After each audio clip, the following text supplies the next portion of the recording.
ગુજરાતની અંદર અત્યારે મેઘરાજાની મહેર તો વર્તાણી છે, પણ આ સાથે સાથે જ અમુક વિસ્તારોની અંદર મેઘરાજાનો કહેર પણ એટલો જ વર્તાણો છે. અત્યારે ગુજરાતના વલસાડ જિલ્લાની અંદર 40 ઇંચથી પણ વધુ વરસાદ ખાબકતા ત્યાંનું જનજીવન છે એ પણ ખોરવાયું છે. લોકો છે એ ક્યાંક ને ક્યાંક મુશ્કેલીમાં મુકાયા છે, કેમ કે વાહન છે એ પણ પાણીમાં ગરકાવ થયેલા દ્રશ્યો આપણે સામે આવી રહ્યા છે. નદી નાળા છલકાઈ અને એનું પાણી છે એ ગામોની અંદર આવી રહ્યું છે, શહેરોની અંદર આવી રહ્યું છે. લોકોના ઘર છે એ પણ પાણીમાં ડૂબી ગયા છે. આવા અનેક દ્રશ્યો સામે આવી રહ્યા છે. ત્યારે તંત્ર છે એ પણ એલર્ટ મોડ પર આવી ગયું છે. ત્યારે આ સાથે જ અમદાવાદમાં પણ મેઘરાજાની કહેર વર્તાવાની શરૂ થઈ ગઈ છે. અને આ સાથે જ હજુ પણ ગુજરાતમાં 24 થી 48 કલાક છે ક્યાંક ને ક્યાંક ભારે રહેવાના છે. આવી આગાહી છે હવામાન નિષ્ણાંત પરેશ ગોસ્વામી દ્વારા કરવામાં આવી છે. ત્યારે આવો સાંભળીએ કે પરેશ ગોસ્વામી દ્વારા આગામી 48 કલાકમાં ગુજરાતના કયા વિસ્તારોની અંદર વરસાદી માહોલ કેવો રહેવાનો છે, શું લોકોની મુશ્કેલી છે એ વધવાની છે કે પછી લોકોને મુશ્કેલીમાંથી રાહત મળવાની છે. આવો સાંભળીએ. ખૂબ અજીબ પ્રકારનો અત્યારે જુલાઈ મહિનાના છેલ્લા સેશનની અંદર માહોલ ચાલી રહ્યો છે. અજીબ પ્રકારનો એટલા માટે કહેવું પડે છે કે અત્યારે 3 પ્રકારના હવામાન છે ગુજરાતમાં જોવા મળી રહ્યા છે.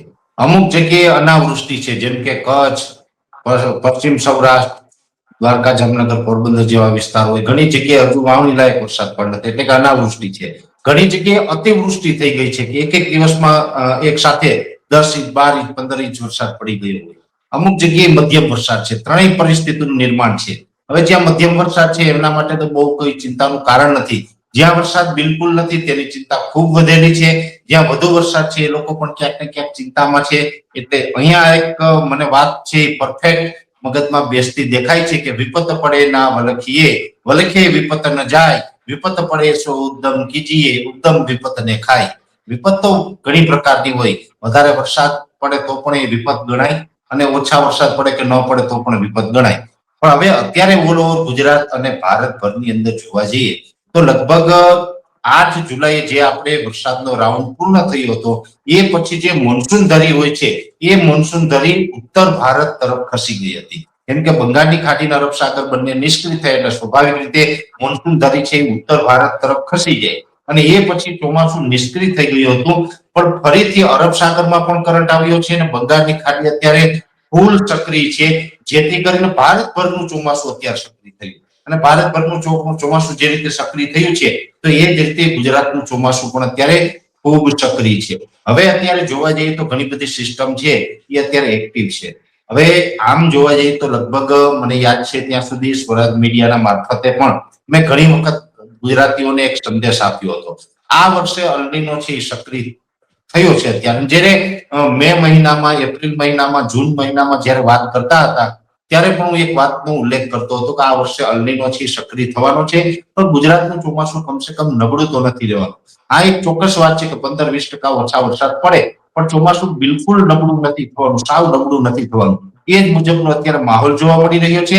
અને એક વાતનો ઉલ્લેખ આપણે એ કર્યો હતો કે જે 15-20% વરસાદની ઘટ પડશે તો એ જૂન અને જુલાઈમાં હશે. જૂનમાં ઘટ અનુભવીને જુલાઈમાં પણ વરસાદ તો થયા છે, દર વર્ષે જુલાઈમાં થાય એ તો નહીં. તો એ પ્રકારનો માહોલ તો ચોક્કસથી છે. હવે અત્યારે જોવા જઈએ તો અરબ સાગર અત્યારે સક્રિય છે એટલે સૌ પ્રથમ તો અરબ સાગરમાં અત્યારે એટલો સ્ટ્રોંગ કરંટ છે એટલે આપના માધ્યમથી હું અપીલ કરું છું જે માછીમાર ભાઈઓ દરિયો ખેડતા હોય એમણે હમણાં 2 ઓગસ્ટ સુધી દરિયો ન ખેડવો, કેમ કે અરબ સાગર થોડો વધારે પડતા સ્ટ્રોંગ જોવા મળી રહ્યો છે. કાંઈ પણ દુર્ઘટના બની શકે છે. એટલે માછીમાર ભાઈઓ હમણાં દરિયો ન ખેડવો. સાથે પ્રવાસી મિત્રો કોઈ દરિયાકાંઠે ફરવા જતા હોય તો પણ દરિયાથી દૂર રહેવું હમણાં હિતાવહ રહેશે. ઊંચા મોજા ઉછળવાની પણ ઘણી જગ્યાએ સંભાવનાઓ છે. હવે અરબ સાગર અત્યારે એટલો સક્રિય છે જેથી કરીને મોન્સૂન ઓફશોર ટ્રફ હોય છે એ પોઝિટિવ થયો છે. મોન્સૂન ઓફશોર ટ્રફ એટલે ચોમાસા દરમિયાન જે ટ્રફ બનેલો હોય છે દક્ષિણ ગુજરાતથી લઈ અને કેરળ સુધી લંબાયેલો હોય છે. એ ટ્રફ જ્યારે પોઝિટિવ ફેઝમાં હોય ત્યારે પણ ગુજરાતમાં સારા વરસાદ પડતા હોય છે. એને કારણે પણ અત્યારે ગુજરાતના ભિન્ન ભાગોમાં વરસાદનું પ્રમાણ જોવા મળી રહ્યું છે. એ સાથે બંગાળની ખાડીની એક સિસ્ટમ છે એ જે ઉત્તર ભારત તરફ જતી હતી પણ એ જે ચોમાસું ધરી દક્ષિણ તરફ ખસી એટલે એ સિસ્ટમનો લાભ પણ આપણે મળ્યો છે. એમાં એક ટ્રફ છે એ પાછો અરબ સાગર સુધી લંબાયો છે. એટલે આ બધા જ પરિબળો એવા સાથે મળ્યા છે જેને કારણે અત્યારે ગુજરાતની અંદર સારા એવા વરસાદ છે અનેક વિસ્તારોમાં પડી રહ્યા છે. આમ જોવા જઈએ તો દક્ષિણ ગુજરાતને તો આજે ધોઈ નાખ્યું છે. મેં ગઈકાલે પણ અમારા જે વેધરના પ્લેટફોર્મ ઉપરથી મેં આખી મારી વાત રજૂ કરી હતી એની અંદર મેં ઘણા બધા વિસ્તારને રેડ એલર્ટ જાહેર કર્યા હતા. હવે જો આજે તારીખ છે 22 જુલાઈ, આવતીકાલે 23 ને પરમ દિવસે 24 તારીખ, એમ હજુ 24 તારીખ સુધી ગુજરાતની અંદર જો કોઈને ડેન્જર ઝોનમાં આપણે ગણી શકાય કે અમુક વિસ્તારમાં મેઘ તાંડવ થઈ જશે, એવા વિસ્તારની અંદર સુરત, વલસાડ, વાપી, નવસારી, ડાંગ જિલ્લો હોય, તાપી હોય, આ જે દક્ષિણ ગુજરાતના જિલ્લાઓ છે બરોડાથી લઈને મુંબઈ સુધીના, એ તમામ વિસ્તારને ભારેથી અતિ ભારે વરસાદની સંભાવનાઓ છે. એ પછીના કોઈ સેન્ટર હોય તો અરવલ્લી જિલ્લો, મહીસાગર જિલ્લો અને એ સાથે જે આપણે સાબરકાંઠા, બનાસકાંઠાના પૂર્વ ભાગો, મહેસાણા જિલ્લો અને પાટણના પૂર્વ ભાગો, આટલા વિસ્તાર એવા છે કે એમાં પણ ભારેથી અતિ ભારે, એકાદ બે સેન્ટરની અંદર મેઘ તાંડવ થાય એવા અતિ ભારે વરસાદ, રૌદ્ર સ્વરૂપ લે વરસાદ, એવી શક્યતાઓ પૂરેપૂરી દેખાઈ રહી છે આવનારા 2 દિવસ દરમિયાન. એ સાથે મધ્ય ગુજરાતમાં અમદાવાદ, ગાંધીનગર, વિરમગામ, સાણંદ, આણંદ, નડિયાદ, ખેડા, વડોદ, બરોડા, કપડવંજ અથવા તો જે કયા કહી શકાય કે આંકલાવ છે, એ તમામ વિસ્તાર ભરૂચ સુધીના એ તમામ વિસ્તારોની અંદર મધ્યમ વરસાદ પડશે, અતિ ભારે ની મધ્યમ. પણ આપણું જે કેપિટલ છે ગાંધીનગર અને આપણું જે મેન સિટી છે ગુજરાતનું અમદાવાદ, એમાં પણ એકાદ સ્પેલ છે અમુક વિસ્તારમાં ભારે થઈ શકે છે. એટલે કે ત્યાં અમુક નીચાણવાળા વિસ્તારમાં પાણી ભરાઈ જાય એવો વરસાદ પણ આવનારા 2 દિવસ દરમિયાન સંભવ છે. મધ્યપ્રદેશ બોર્ડરે છોટાઉદેપુર, દાહોદ, ગોધરાવાળો વિસ્તાર છે કે પંચમહાલ જેને આપણે કહીએ છીએ, એમાં પણ વરસાદની સંભાવનાઓ છે, સારા એવા વરસાદની સંભાવના છે.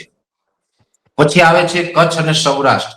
હવે કચ્છ અને સૌરાષ્ટ્રમાં આવનારા 2 દિવસમાં જોવા જઈએ તો સૌરાષ્ટ્રનું જે બોટાદ, ભાવનગર અને અમરેલી, એમાં થોડોક મધ્યમથી ભારે વરસાદ પડશે.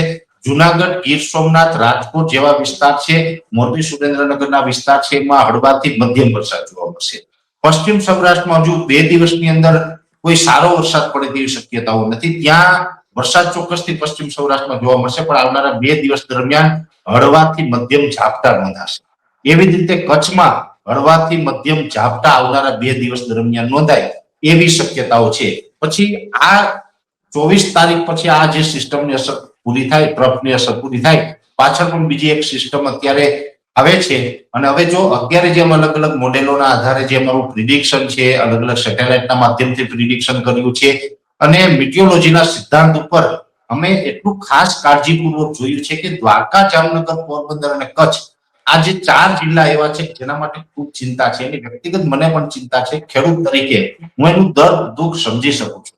એટલે શાંતિ અને અશાંતિના દરવાજે ઊભી અને હું એક વાત કરવા માંગુ છું કે અત્યારે જે બંગાળની ખાડીની બીજી નેક્સ્ટ સિસ્ટમ જે આવી રહી છે, એની અંદર અત્યારે જે મોડેલ જે ઇન્ડિકેટ કરી રહ્યા છે એ મુજબ જો કોઈ ફેરફાર ન થાય તો 25 થી 31 જુલાઈમાં એ પશ્ચિમ સૌરાષ્ટ્ર અને કચ્છને પણ સારા વાવણી લાયક વરસાદની સંભાવનાઓ છે. પણ અંતે તો દ્વારકાધીશના હાથમાં રહેશે. વિજ્ઞાન અને ટેકનોલોજીના મારફતે જેટલું પણ આપણે પ્રિડિક્શન કરી શકતા હોય પ્રિડિક્શન કરી શકીએ. વરસાદ તો આપણે ક્યાંયથી મેડમ લાવી તો નથી શકવાના, પણ પ્રિડિક્શન કરીને બિલકુલ માહિતી આપી શકીએ. અત્યારે મને ઉજળા ચાન્સ દેખાય છે પશ્ચિમ સૌરાષ્ટ્ર અને કચ્છ માટે. એટલે આશા રાખું છું કે 31 જુલાઈ સુધી બધા થઈ જશે. ઇન શોર્ટ કહેવા જઈએ તો આજથી લઈ અને 31 તારીખનું જે સેશન છે એ તમામ દિવસોની અંદર વરસાદની શક્યતાઓ પૂરેપૂરી છે. સારા વરસાદ થશે અને સાર્વત્રિક વરસાદ થશે. હવે આમાં એવું નથી કે 2-5 જિલ્લામાં થશે બીજામાં નહીં થાય, એવું નથી. 31 તારીખ સુધીમાં ખૂબ સારા વરસાદની પણ સંભાવનાઓ છે. અને 31 તારીખ પછી ઓગસ્ટમાં પણ વરસાદ છે કન્ટિન્યુ વરસતો રહેશે. એટલે બહુ ચિંતાનું કારણ નથી. આમ જોવા જઈએ તો આપણું જે 4 મહિનાનું ચોમાસું 15 જૂનથી લઈને 15 ઓક્ટોબર સુધી, આ 4 મહિનાનું ચોમાસું એટલે 120 દિવસનું ચોમાસું થાય. હવે 120 દિવસમાં આજે 22 જુલાઈ થઈ છે તો 42 દિવસ ચોમાસાના પૂર્ણ થયા. હજુ આપણે એમ કહી શકાય કે 50% પણ ચોમાસું આપણે પૂર્ણ નથી થયું. 40% એ નથી પહોંચ્યું. 120 દિવસમાંથી માત્ર 42 દિવસ થયા છે. તો ત્યાં સુધીમાં આપણે આમ તો એકંદરે સારા વરસાદ નોંધાયા છે. ઠીક છે કે જે પશ્ચિમ સૌરાષ્ટ્ર અને કચ્છને નથી એ વાત અપવાદ છે, પણ બીજા વિસ્તારમાં તો સારા થયા છે. તો 42 દિવસ હજી થયા છે. બાકીના હજી દિવસો છે, ઘણા બધા દિવસ બાકી છે. તો એ બાકી છે એ દિવસમાં પણ આપણે બધા જ ને કમસે કમ ઓલ ઓવર ગુજરાતને વરસાદ થશે. કોઈ જગ્યાએ કે કોઈ જિલ્લામાં સાવ દુષ્કાળ પડે એવું નથી થવાનું. વરસાદ છે બધામાં થવાના છે. ચોમાસું પૂર્ણ થાય ત્યાં સુધીમાં મેડમ લગભગ હું એટલું ચોક્કસ કહી શકું કે ગુજરાતના તમામ ડેમોમાં સારા પાણીની વ્યવસ્થા થાય, કુવા અને બોર છલી જાય ખેડૂતોને, અને ખેડૂતો શિયાળુ પાક પણ કરી શકે, ઉનાળુ પાક વાવી શકે. આટલી હદે તો પાણીની વ્યવસ્થા થતી અત્યારે અમને દેખાઈ રહી છે. એટલે આ પ્રકારનું આગળ ઉપર પણ હવામાન રહેવાનું છે, આવું મારું વ્યક્તિગત પ્રિડિક્શન પણ છે ને વ્યક્તિગત મારું અનુમાન. સર, જે પ્રમાણે આપણે જણાવ્યું કે અત્યાર સુધીમાં અમુક વિસ્તારો છે કે જે હજુ પણ વરસાદથી વંચિત છે, અને ઓવરઓલ આપણે જોવા જઈએ તો અત્યાર સુધીના વરસાદનો જે રેશિયો છે એ દર વર્ષ કરતા ક્યાંક ને ક્યાંક ઓછો નોંધાયો છે. તો આગામી દિવસો છે એની અંદર હવે વરસાદની કેટલી જરૂર રહેશે કે જે અત્યાર સુધીની જે વરસાદની ઓછપ છે એ પૂરી કરી શકે? તો આગામી દિવસોની અંદર કેટલો વરસાદ પડે તો એ ખોટ છે એ પૂરી થઈ શકે? જો ચોક્કસની વાત છે કે જે ઘટ છે અત્યાર સુધીમાં એ ચોક્કસ વાત છે. જે જૂન મહિનામાં આપણે જે વરસાદની ઘટ રહી, આમ તો જૂન મહિનામાં સૌથી વધારે ઘટ આપણે અનુભવી છે. એ જ સાથે જુલાઈમાં આપણે વરસાદ તો પડ્યા છે, પણ વરસાદમાં પણ જે દર વર્ષે જુલાઈમાં જોવા મળે છે એ વરસાદ આપણે થયો નથી. એટલે વરસાદની ઘટ છે એ દર વર્ષની સરખામણી જુલાઈમાં અત્યારે જોવા મળી રહી છે. પણ હવે બનતો જઈ રહ્યો છે. આઈઓડી હજુ વધુ સ્ટ્રોંગ થવાનું છે. આઈઓડી એટલે એમનું ફૂલ ફોર્મ થાય ઇન્ડિયન ઓશન ડિપોલ.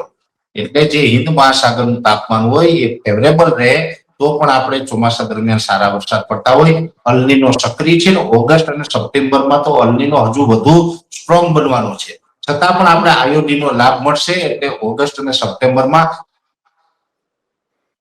પડ્યા એના કરતા સારા વરસાદની સંભાવનાઓ છે. એમાં ઓગસ્ટનું જે છેલ્લું અઠવાડિયું હશે એમાં તો લગભગ ગુજરાતભરની અંદર પાણીની સમસ્યા લગભગ હલ થઈ જાય એ પ્રકારનો વરસાદ પણ થવાનો છે. અને સપ્ટેમ્બરમાં પણ રાબેતા મુજબ સારા જ વરસાદ થવાના છે.